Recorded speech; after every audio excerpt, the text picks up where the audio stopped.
Barba Negra fez a cicatriz em seu rosto antes de possuir qualquer fruta, vocês têm noção disso? E foi no intervalo de tempo em que o Ruivo teria ali entre 18 anos e 26 anos.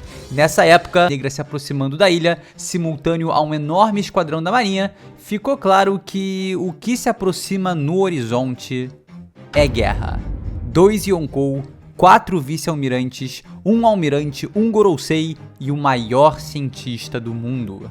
O desfecho para esse cenário não tem escapatória se não propagar o caos pelo mundo e atiçar os últimos eventos dessa lendária obra.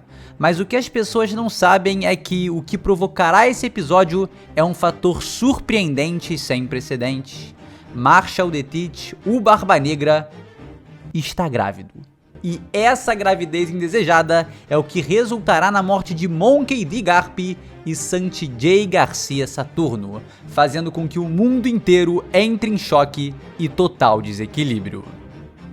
Eu te garanto que essa teoria é boa, tá? Então fica relaxado, confia em mim e vem comigo. Porque hoje eu vou te provar que o Shebeck tá no barrigão do Teach. Eu sei que nesse momento você pode ter olhado a thumbnail, ou visto o título e falado, meu irmão, o que tá acontecendo aqui? O que é isso? Mas eu te prometo, tá? Assim como eu prometi que ia trazer essa teoria, que ela tem pontos muito interessantes, tá? A gente vai tocar no tema da raça do Kuma, que pode ter uma explicação muito interessante relacionada ao Barba Negra, ao incidente de Egghead. Vamos tentar explicar também o corpo estranho do Teach e, claro, entrar num ponto muito interessante de por que o único pirata que o Shanks teme é de fato o Barba Negra. Qual a explicação para isso? Como o Barba Negra foi capaz de ferir o rosto do Shanks e fazer aquela cicatriz que até hoje dói no Ruivo? Então todos esses pontos misteriosos acerca de One Piece vão estar esclarecidos nessa teoria, que parece uma loucura surreal, óbvio, a thumbnail é o Teach grávido, mas assim,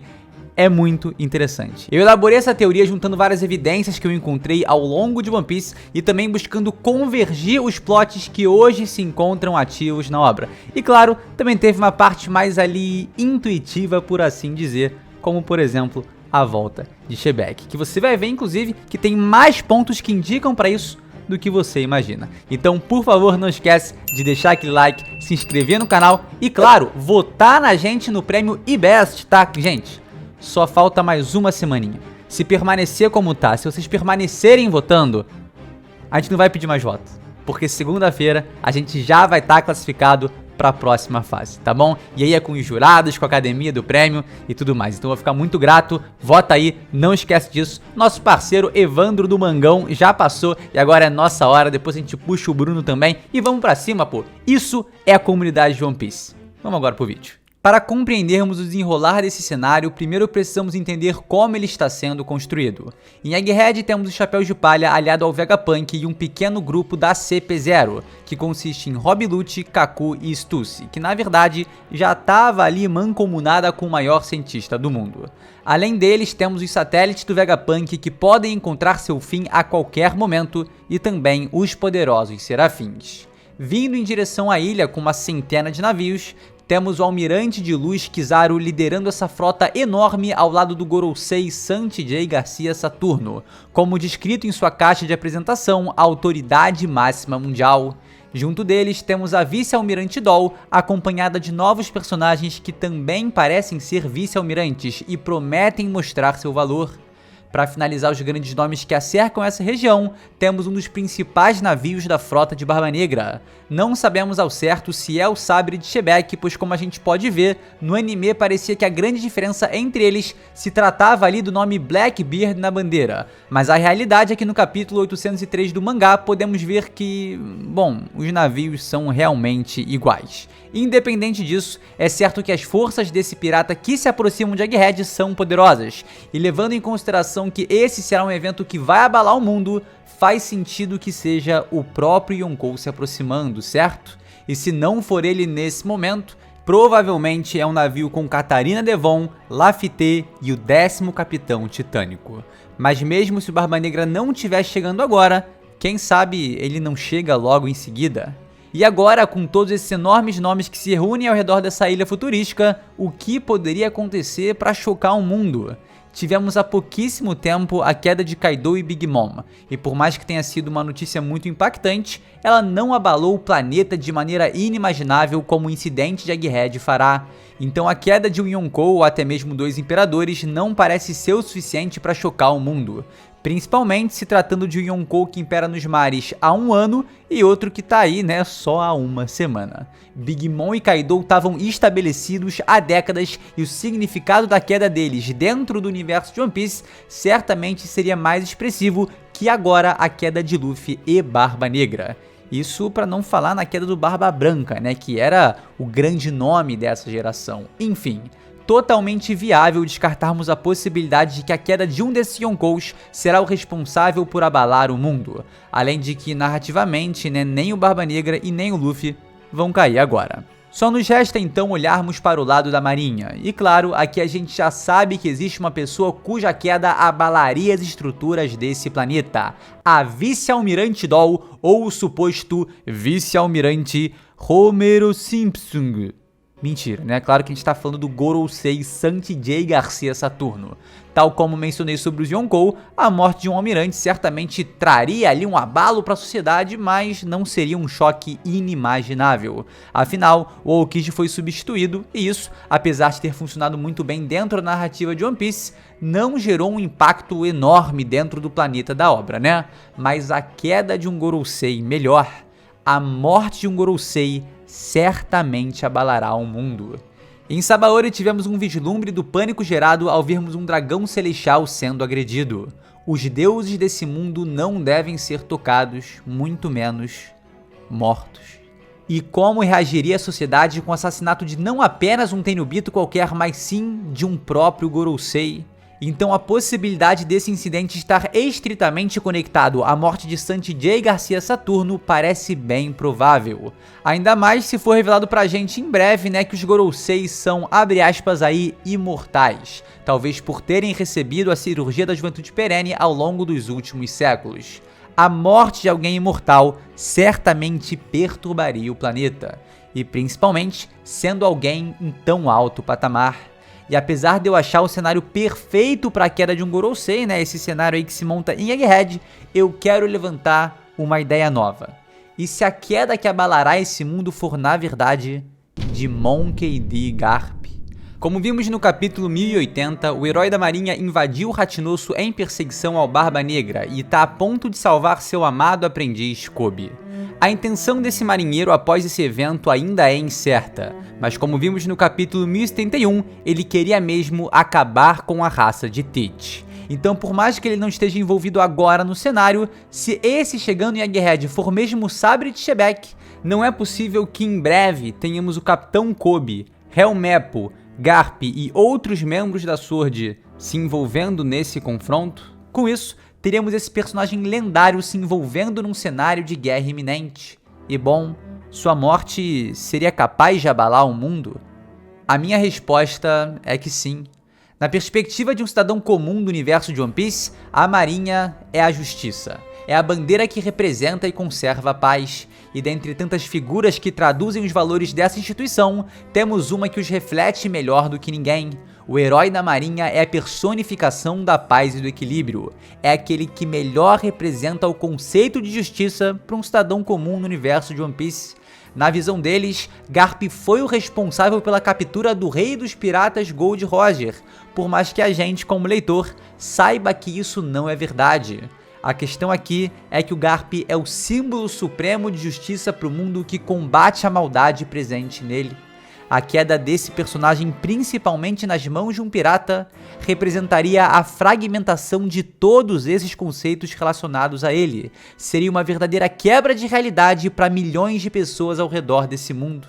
Seria a ascensão de um vilão realizada através da ruína de um herói. Talvez você tenha lembrado um pouco do All Might em Boku no Hero, né? Pois é, o impacto de sua queda poderia gerar um choque inimaginável. Então, por mais que eu não ache que esse seja o momento certo para o fim do Garp, porque eu acredito fortemente numa redenção do personagem naquela questão de trabalho e família, tanto ele quanto Santi J. Garcia Saturno têm o potencial de abalar o mundo caso sejam eliminados. Eu também acho difícil o de eliminar o Garp agora, e acho que o melhor palpite seria mesmo Saturno, até porque o nível de força do herói da marinha certamente é gigante e seria um obstáculo terrivelmente difícil de ser superado. Pode muito bem servir pra hypar o Barba Negra, né, e nos fazer ter medo dele, mas assim, o Garp é um personagem muito maior do que apenas uma escada, só que há uma aparição que pode mudar todo esse paradigma. E nessa altura da obra, se torna muito possível que tenhamos a, por assim dizer, ressurreição de um certo personagem que teria motivos absolutamente perfeitos e plausíveis para matar os dois grandes nomes que podem causar um choque inimaginável no mundo. Para assassinar Monkey D. Garp ou Santidei Garcia Saturno, teríamos a volta de Rox de Shebeck. O seu motivo para finalizar o herói da marinha seria uma vingança pessoal pelo ocorrido há 38 anos em God Valley, onde ele teve toda a sua ambição destruída por Roger e Garp.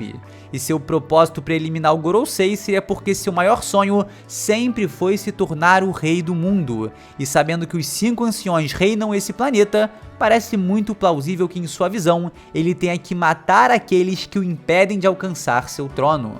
Interessante, né? Muito interessante, mas o Shebeck não tá morto? Mesmo que faça sentido ele querer derrotar o Garp e o Saturno, por que levantar essa possibilidade dele estar envolvido nessa trama se o cara foi de arrasta pra cima? Porque o Oda, de uma maneira ou outra, vem trabalhando a volta desse infame personagem. A gente pode especular aqui que o encontro de Gecko Moria com o Teach foi uma jogada ali do Oda para de alguma forma utilizar as sombras da Kagekage no Mi, né, pegando a sombra de algum personagem poderoso e assim renascer o corpo de Shebeck. A gente tem um vídeo totalmente dedicado a essa teoria no canal, mas a ideia aqui é outra. É que Rox de Shebeck sempre esteve presente em Marshall the Teach. A gente não precisa analisar com muita profundidade para perceber que a relação entre os dois personagens é muito curiosa. Ambos têm uma sede enorme de poder e conquistas através da violência e destruição. A ilha Hachinosu, onde os piratas Rocks foram formados, é o lugar que Teach usurpou do próprio Ochoko, antigo membro dos Rocks, para se tornar seu quartel-general. Os dois também são membros da família D e o navio do Barba Negra se chama o Sabre de Shebeck. Como se a vontade feroz desse infame pirata estivesse sendo herdada por aquele que hoje continua sua investida, como se fosse sua própria lâmina. E sabe o que é muito curioso nisso tudo aqui? Como diabos o Barba Negra saberia da existência do Shebeck? Fica claro aqui que de alguma maneira esse pirata influenciou muito a vida de Teach até antes do que a gente imagina. Mas como ele saberia da existência desse homem? Ninguém dessa geração conhece o nome de Shebeck porque o governo mundial fez questão de apagar ele da história, ocultando sua existência. Mas o Barba Negra desde sempre, desde até antes de entrar na tripulação do Barba Branca, como a gente vai ver mais à frente no vídeo, segue os passos de Shebeck, sabendo quem foi esse homem e por onde ele passou. Isso não é extremamente curioso? O Teach tinha apenas 2 anos quando supostamente Rox de Shebeck encontrou seu fim, e esse arco atual pode explicar tudo. Agora, em Egghead, podemos ter a revelação dessa misteriosa conexão, mas mais do que isso, uma revelação em conjunto que justificaria diversos segredos envolvendo esse personagem. A possibilidade do corpo do Barba Negra ser um hospedeiro do que restou do Shebeck pós-God Valley se torna ainda maior quando levantamos outras questões fundamentais sobre o personagem que baseiam a teoria levantada aqui. No capítulo 225, temos Luffy e Zoro comentando que não é ele, são eles, se referindo ao Barba Negra. Isso somado à informação dita pelo Marco no capítulo 577, onde menciona que a estrutura corporal do Teach é estranha, diferente de um humano normal, faz a gente começar a pensar: e se houver outra alma no Barba Negra? E se outra pessoa realmente habitasse o corpo? Se essa pessoa fosse o próprio Shebeck, não explicaria perfeitamente porque ele sabe sobre esse pirata? Sabe sobre a vida dele que pouquíssimas pessoas deveriam saber? Sabe informações realmente aprofundadas sobre esse homem? Vale lembrar que já foi mencionado que o Barba Negra nunca dorme. Será por dividir 2 consciências no mesmo corpo? Será por ouvir constantemente as vozes de Shebek em sua cabeça? Teremos aí mais um segredo do personagem sendo revelado.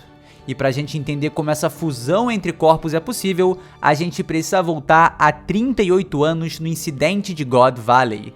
Lá, a gente não tem muita informação do que aconteceu e o cenário como um todo permanece um grande mistério. Basicamente, Shebek foi derrotado por Roger e Garp, os Rocks acabaram e a ilha sumiu sem deixar vestígios. Pode ter ocorrido algo como Lulusia? Pode ser. Talvez um black hole gigantesco do antigo usuário da Yami Yami no Mi? Pode ser também. A outra informação que temos aqui é que além desses infames personagens, havia escravos e tenryubitos na ilha. E o fato de dragões celestiais estarem lá pode ser um indicativo incrível de por que o Teach tem um corpo estranho e por que isso seria revelado agora, exatamente em Egghead. Além do plot do traidor que tá prestes a acabar, temos outra história muito importante sendo contada nessa região que vemos através de Bonnie.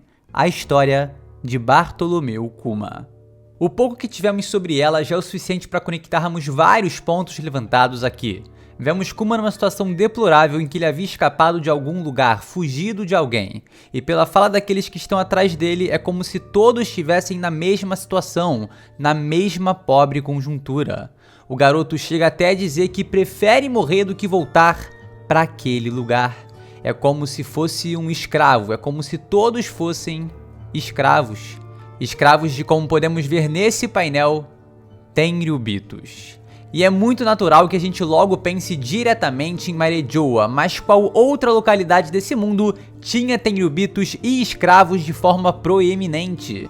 Exatamente God Valley. Será que Kuma em sua infância foi um escravo naquela região? Será que as memórias do personagem descobertas por Bonnie serão o gancho para termos melhor explicado o incidente de God Valley? Detalhe interessante é que nesse flashback o Kuma parece ter em torno ali de uns 7, 8, 9 anos.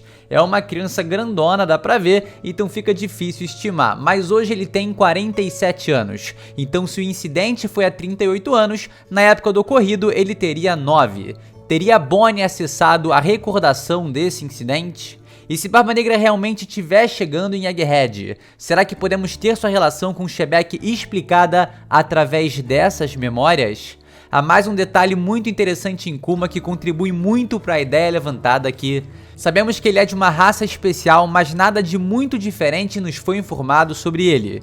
E como sabemos, cada raça de One Piece possui certas características. Raças celestes possuem asas, lunários, asas negras e fogo nas costas, tontatas são pequenininhos, gigantes são enormes, tritões possuem características de peixe e por aí vai. Mas o Kuma só parece um humano normal. Quais são as características mais diferentes dele?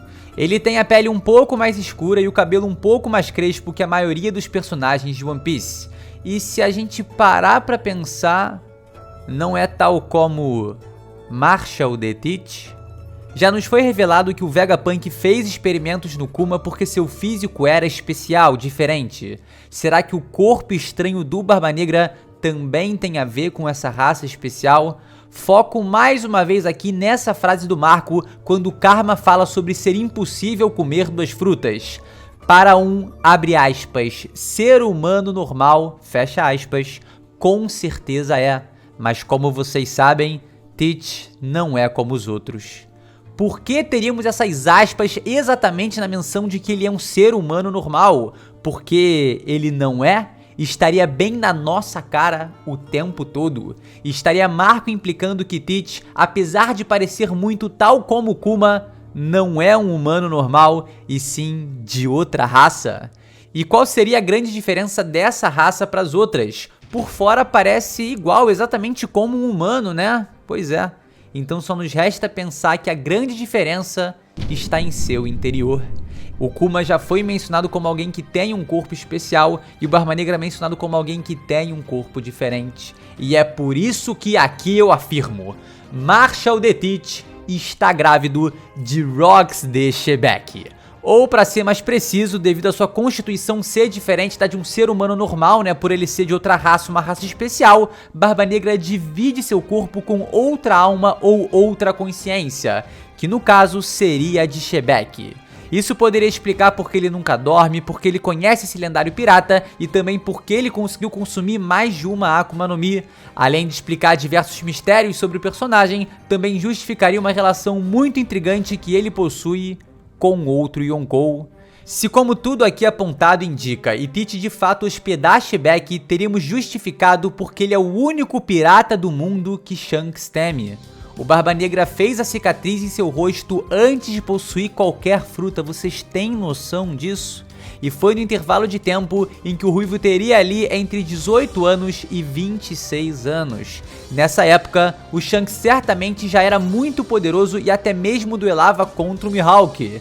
Isso nos leva a constatar que há algo muito poderoso adormecido no Barba Negra, que em certas ocasiões desperta e revela sua verdadeira força.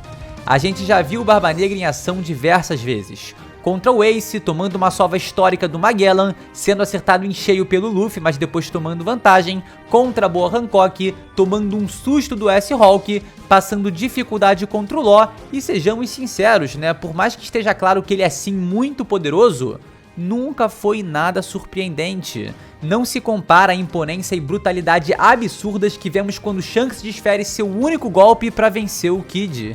Então, analisando o que conhecemos do Ruivo e do Tite, o medo de Shanks parece totalmente infundado e injustificado por ser muito mais forte que seu adversário, mas ele saiu na pior. Ele próprio admitiu ao Barba Branca que não estava com a guarda baixa quando foi ferido dessa forma, ou seja, mais uma evidência gritante de que Tite esconde um segredo que justifica uma força muito maior do que a nos foi apresentada. Quem seria capaz de assustar o próprio Shanks? Quem seria tão poderoso a esse ponto? Vocês já sabem a resposta. Agora, só para complementar, queria levantar alguns pontos mais especulativos. Uma das minhas apostas para o incidente de Egghead é que ele fará um paralelo direto com o incidente de God Valley. Como a gente sabe, né, o Luffy tá lá, Barba Negra pode estar se aproximando e após resolver a treta em Hachinosu, Monk de Garp pode seguir para lá. Dessa forma, com os três presentes no cenário, teremos uma reprodução dos eventos há 38 anos em God Valley, com o Luffy representando o Roger, o Barba Negra representando o Shebek e o Garp Bom representando ele mesmo. Mas se o Neto e o Avô se juntarem para lutar contra o Tite, a gente nem precisa pensar muito para avaliar que seria um verdadeiro massacre. Só o Garp sozinho já amassaria o Tite todinho na porrada.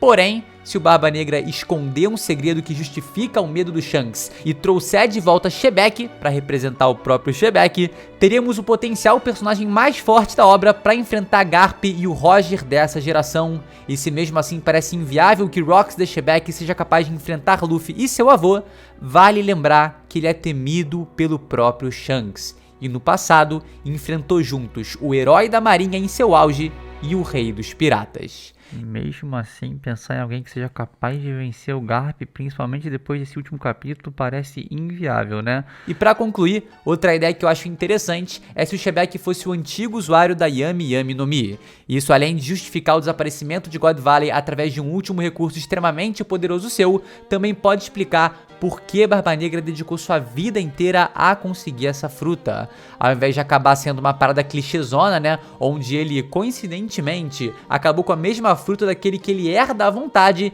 teríamos Shebek dentro dele ali, né, dividindo o corpo e influenciando suas decisões, e explicando por que essa fruta seria ideal para eles realizarem seus desejos. Então faria muito sentido o Tite dedicar uma parte enorme de sua vida por essa fruta. Detalhe que a Yami Yami no Mi é uma das poucas Akuma no Mi que consegue acessar outra dimensão, tal como a Doa Doa no Mi e a Mira Mira no Mi. E nós não sabemos se a existência dessas dimensões está vinculada ou não à vida dos personagens que consomem as frutas.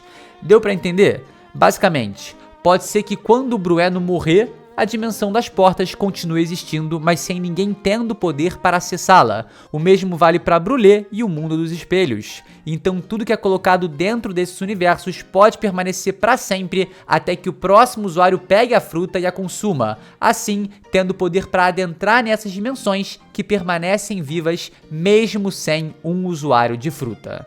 Entendem onde eu quero chegar? Pode ser que o Shebek tenha absorvido muita coisa interessante pra dentro do universo da Yami Yami no Mi, e por isso tem influenciado tanto o Teach a pegá-la, para ter acesso a informações que há muitos anos ele havia escondido. Lembra que Oda falou que o Teach seria um arqueólogo na vida real? Talvez Shebek tenha absorvido livros contendo informações que são um segredo para a sociedade de One Piece, quem sabe até poneglyphs? Um mundo acessível apenas através dessa fruta pode guardar segredos chocantes para o universo de One Piece, e ter acesso a isso pode ser o que justifique tanto conhecimento por parte do Barba Negra. E se isso for de fato verdade e levarmos em conta que God Valley desapareceu para sempre, será que na imensidão do universo escuro da Yami Yami no Mi existe as ruínas desse lendário local? Esse foi o vídeo, eu espero que você aí tenha gostado, e como eu te disse, tá? Uma teoria cheia de cenários aí, cheia de possibilidades, mas claro, levantando vários pontos muito interessantes. Já tinha relacionado isso da raça do Kuma à possibilidade do corpo estranho do Barba Negra. Já pensou nessa convergência agora acontecendo e gerando assim a morte de Santi J. Garcia Saturno? Essa é uma possibilidade que eu acredito ser muito plausível, e também acho que através dessa teoria, com a ressurreição de Shebek ou a alma dele ali habitando o corpo estranho do Teach, pode justificar porque Shanks, o ruivo que é extremamente poderoso, teme esse infame pirata. Então é isso, não esquece do like, se inscrever no canal se você ainda não é inscrito, e claro, meu querido, preste atenção, ó, prêmio e best. Vota na gente, primeiro link da descrição, tenho certeza que você vai curtir. Da descrição, se tudo permanecer como tá permanecendo agora, segunda-feira que vem a gente já tá classificado e não vai mais precisar pedir voto, vai tá tudo relaxado, tudo tranquilo. Então vamos fechar essa campanha aí nessa semana e vamos pra cima. Mais uma vez, muito obrigado por me acompanhar até aqui, e a gente se vê, sem sombra de dúvidas, num próximo vídeo. É isso, galera. Valeu!